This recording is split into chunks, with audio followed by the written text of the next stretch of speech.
Welcome to our channel. Today we how to log into Spectrum Webmail fast fix step by step clearly. Open your preferred web browser on your device. In the address bar, type in www.spectrum.net and press enter. On the Spectrum homepage, locate the sign in option at the top right corner. Click on the sign in button. You will be redirected to the login page. Here, enter your Spectrum username in the first field. In the next field, input your password. Double-check your entries for accuracy.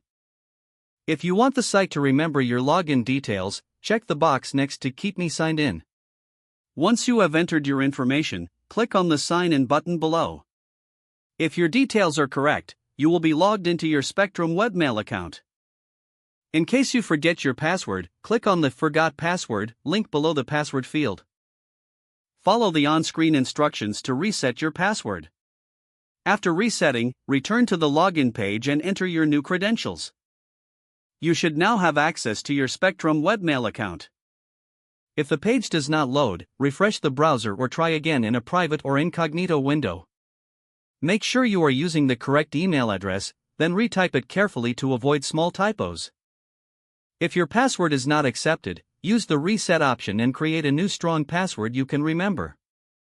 Check your spam folder for verification or security emails, then complete any requested confirmation steps.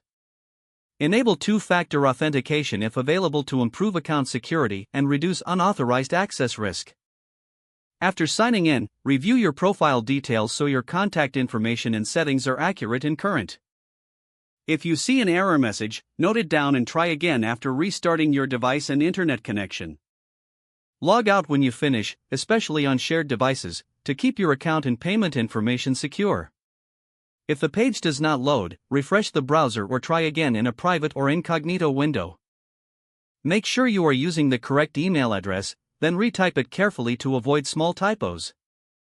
If your password is not accepted, use the reset option and create a new strong password you can remember. Check your spam folder for verification or security emails, then complete any requested confirmation steps. Enable two-factor authentication if available to improve account security and reduce unauthorized access risk. After signing in, review your profile details so your contact information and settings are accurate and current. Don't forget to like this video and subscribe to our channel for more step-by-step tech guides.